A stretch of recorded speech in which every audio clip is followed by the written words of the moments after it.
Hey guys, ఇంతకుముందు video చేశాను కదా. ఇప్పుడు మనం as a cath lab nurse కానీ కార్డియాక్ నర్స్ కానీ తెలుసుకోవాల్సిన టూ థింగ్స్. అదే ఒకటి ఏంటంటే ఈసీజీ అండ్ ఎకో. అసలు ఈసీజీ ఎందుకు చేస్తారు, ఎకో ఎందుకు చేస్తారు? ఈసీజీ ఫుల్ ఫామ్ వచ్చేసి ఎలక్ట్రోకార్డియోగ్రఫీ, ఎకో వచ్చేసి echocardiography.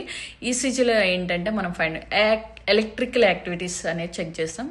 Rhythm, heart rate, arrhythmia, conduction problems, also heart attack changes like MI. This all మనం చెక్ చేసే ఏంటంటే ఈసీజీ. ఎకో ఏంటి?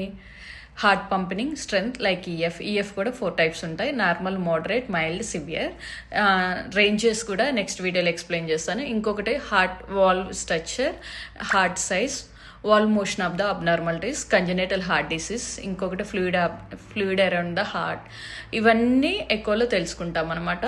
సో మనం ఏంటంటే బేసిక్ ఒక నర్స్గా, కార్డియాలజీ నర్స్ కానీ క్యాత్ ల్యాబ్ నర్స్గా ఇవి తెలుసుకోవాలి. చాలా వెరీ వెరీ ఇంపార్టెంట్.